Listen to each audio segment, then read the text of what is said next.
ভুবনেশ্বর ঘুরে পরের দিন পৌঁছে গিয়েছিলাম পুরী। আর পুরীতে গিয়ে ঠিক 7টার সময় আমরা জগন্নাথ দেবের দর্শন করার পর ঠিক পাশের গলিটা দিয়ে যখন ফিরছিলাম তখন দেখলাম যে ওখানে প্রচুর খাবারের স্টল বসেছে, আর খাবারের স্টলের মধ্যে বেশিরভাগ কিন্তু সাউথ ইন্ডিয়ান ফুডই রয়েছিল। সে কারণে আমরা ওখান থেকে ইডলি আর চাটনি প্যাক করিয়েছিলাম, সাথে সাম্বারও ছিল।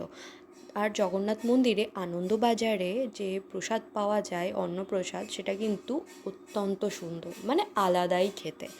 ভগবানের প্রসাদ এমনি অনেক সুন্দর, তো সেখানে ছিল ভাত, ডাল, 2 রকমের তরকারি আর মিঠা ভাত, সেটাও খেতে খুব ভালো লেগেছে।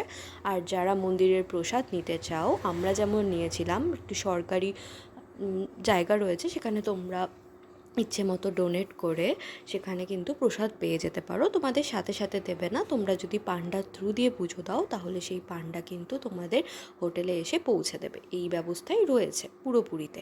আর মালপোয়াটা যেটা অসাধারণ খেতে ছিল। তারপর আমরা বেরিয়ে গেলাম বিচের উদ্দেশ্যে। আর বিচে যাব আর ডাব খাবো না, এটা হতে পারে না, সে কারণে আমরা সকলে প্রত্যেক দিন ডাবের জল খেয়েছি। রাতের ডিনারটার জন্য আমরা গিয়েছিলাম ভজহরি মান্না।